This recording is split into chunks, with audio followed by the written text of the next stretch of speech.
Bonjour, bonsoir, ça dépend de l'heure que vous nous suivez à l'instant. Mais quant à nous, comme nous sommes à Kinshasa, la capitale de la RDC, je dirais bonsoir. C'est notre chaîne YouTube Madilou DRTV dont je vous parlais. Je vous ai toujours parlé de la santé, surtout. C'est la santé et les maladies. Aujourd'hui, nous allons vous parler des hypertensions. Ne zappez pas, restez branchés jusqu'à la fin, mais malheureusement, pour vous autres, les Quinois m'ont demandé de tourner cette émission sur les hypertensions en lingala. Souffrez que j'en tourne en lingala. Prochainement, je vais reprendre ça en français, s'il vous plaît. Bande Kobalandi, il y a Madilou DRTV. Na mokolo malelo tozali kolobela makamatali hypertension. Bokono boyeba hypertension bozoko boma batu mingi. Bokono boyeba hypertension bozoko mema batu na ba AVC, na ba arrêt cardiaque, na makambo ebele. Pona nini na tango na bakoko na biso hypertension na lobake ezalaka te. Na époque coloniale hypertension na Congo ezalaka penza te. Na tango ya Mobutu na Kasavubu hypertension eye. Mais ezalaki pona moto nyonso te. Tango ya Mobutu na Kasavubu hypertension ezalaki pona batu na mbongo bakonzi. Ya bana ko bela hypertension. Mais lelo yo na ekeke oyo ya Kabila Joseph na le nouveau président Félix Tshisekedi Antoine Tshilombo hypertension eye ebele. Na bana 12 ans s'il vous plaît. Na auto traité moi na 12 ans abeli hypertension s'il vous plaît jusqu'à 16 10 moi na ya 12 ans. Pourquoi on bela hypertension? C'est pendant que l'hypertension to benyo maladie de la vieillesse. Mais le lona bana mikie ba jeune ba koma sur hypertension. Pona nini? En tout cas pour borataka ba émission na ngaite botala na C place be komi s'abonner en rouge. Fina kaka wana okomi abonné na chaîne na biso Madilou DRTV. Chaque émission to ko tourner to ko tindela yote me yango moko ekoya pe yo bani kolanda pe okoma na boyebi po yo pe ko traiter mutu na libota na yo wazo ko nyoko mana bokono boyebwa hypertension. Eza émission moko ya molai mais lelo to ko lobela ebandeli to fongoli yango lelo lobi pe bokolanda ti mokolo to ko silisa problème ya hypertension, comment ko éviter yango, comment ko traiter yango, pe comment on vivre en bonne santé. Bande ko balandi. Bino ba bozwi libaku. Tango yo s'abonner, kabola pe na baninga, partager, baninga pe ba koma na boyebi. Ngai moko en tant que diététicien, hein, nutritionniste et diététicien, je suis spécialisé en cela. Na bela pe yango, mais na koma en bonne santé. Donc je faisais des erreurs, ngai moko diététicien, mais je mangeais n'importe quoi, je faisais n'importe quoi. Mais le na koma bien, puisqu'à base kaka, il y a ba épices. Pour on a traité à batu, na ba épices. Mutu a commis bien. Ngai moko ngai yo na koma bien. Mais qu'est-ce qu'il faut faire pour obéir la hypertension te? Au moni ba masanga ozo benga XL. Et qu'on peut s'appeler hypertension. XL4 énergie eza ebele et qu'on peut s'appeler hypertension. Mais maman na likam eza na sodium na caféine. On met la café mingi pour s'attendre hein na hypertension. On met la Red Bull pour s'attendre na hypertension. On liaka mungwa mingi. Mungwa comme on peut na hypertension. Et yasuka mutu o aliaka graisse mingi. Yo bala biloko no se bala miso mafuta e monanité okolinga kolia te. Biloko nyonso balambi soki mafuta ezali te yo linga kolia te. Onzoka ndeta mozoko sepela na mafuta. Mafuta wana ole c'est le mauvais cholestérol ou bien c'est les lipides. Hein, puis nous avons deux graisses pour nuire à la santé, les mauvais cholestérol, non, les lipides.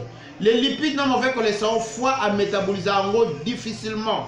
Pourquoi? Puisque il y a beaucoup de foie, à une usine, il y a mauvais cholestérol. Maintenant, toi, tu as le mauvais cholestérol sédentaire, donc il y a l'ibanda, le cola na mafuta yambila, le cola na mafuta oyo simba. Je vous dis vrai que mafuta nyonso oyo Marsavuko asali, ataba komi zéro cholestérol bakosi.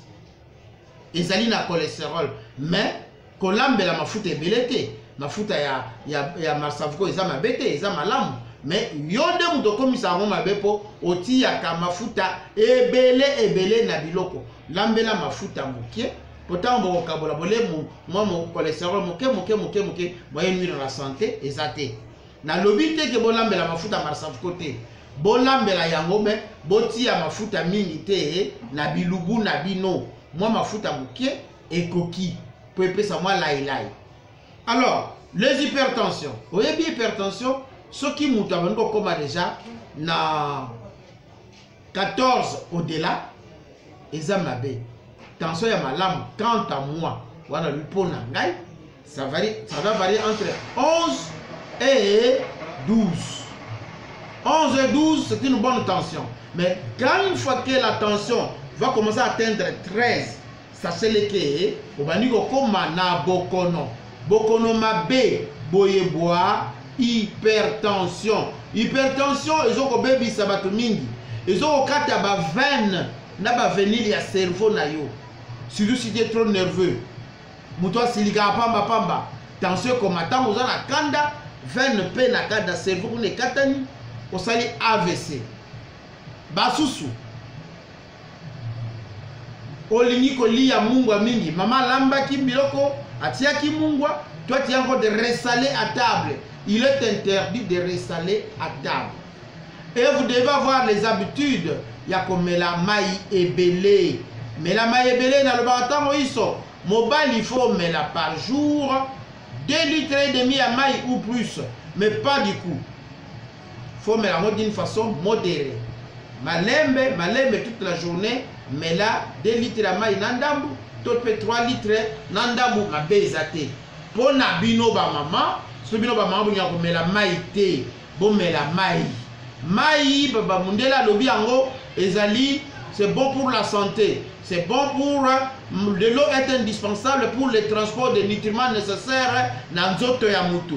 Et pour la évacuation, il y a pas déchets toxiques dans nzoto ya mutu. Pour mutu azala en bonne santé. Les premiers médicaments, il y a hypertension, ezali maï. OK? Le premier médicament hypertension, c'est la maille. Deuxième médicament hypertension, évitez mungwa, évitez café, évitez les soi-disant jibonsa la bino waba XL wana, évitez yango. On met la combien de XL, on met la combien de Red Bull, on met la combien d'énergie, on met la combien de biloko wana, ils ont la caféine. Par jour, combien? Or, quant à moi, essayez le mélango par semaine, au moins moko. Ou bien au milieu de la montée. Mais les sociétés ont fonctionné, il faut bien foutre à battre. Bon, mais la mettre d'une façon modérée. Donc, avec modération, s'il vous plaît. Les hypertensions, ça tue. Journal, la ville à Kinshasa, tout le monde ville à Kinshasa, na RDC Mobimba, na Afrique Mobimba, pe Molongo Mobimba. Et bon, on s'est na France, ils ont maladie à la français. Dégende comme maladie na biso awa. Vraiment, bon appétit, bon tika la libé, la tina souka ya émission. Alors, les gens ont page, il y a les hypertensions. Beaucoup de traitement à hypertension, puisque moi, je traite ça. Et laisse-moi vous dire une chose. Et ça n'a qu'ici mon côté dans la pharmacie, et aussi sa hypertension. Beaucoup de médecins, beaucoup de spécialistes, beaucoup de cardiologues. Cardiologue, moi, je sais oui, si vous avez la bonne aussi là, bako komelo ba somex, bako komelo ba adalat, bako komelo ba qui se belé ba komela yo, oko ba nomba biso melango tongo nyonso par jour une fois. Mais ba le bateau melango pendant autant de jours que ici non. Bako banda ko tinda ko melaka tango nyonso. Mais so yé na nutrition diététique, oyé pas papa Madilou cheveux blancs et d'autres diététiciens pour dosa ebelé. Dans ce cas, il y a tout à toloté, toza ebele. Dans le but que ma traduit praticien, je parle bien de la nutrition diététique. Les diététiciens spécialisés, hein? Surtout un diététicien qui a une phytothérapie, à ce côté, la recherche, c'est vrai, Batubakubika.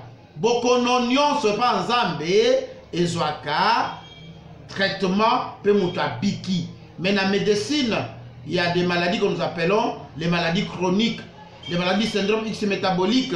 Les maladies qui ont bilei et aussi ça m'appelle na bilei. Le coup la tension et il y a quand bilei.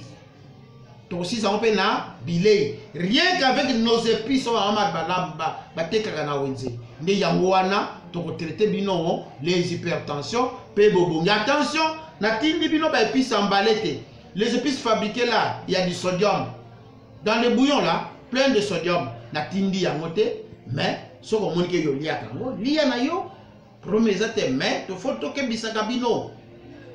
Pourquoi ba ko salaka yango? Alors graisse. Bolingi ko lia ba poso soso mingi. Poso yangulu. Bate ba tono, bate tono, muta ko teka nini poso yangulu. Et ma papou ya soso, bozo soma bozo ko liaka. Yeba ke à chaque fois au lait poso yangulu, au lait hypertension. Hein? Na se kamukie. Pour na yebi, makamuni graisse ko sala na nzoto. Tango mutu ale graisse, ole poso wana, ole mafuta wana ebele, yeba ke ba foie na yo et ko métaboliser ba nutriments nécessaires te.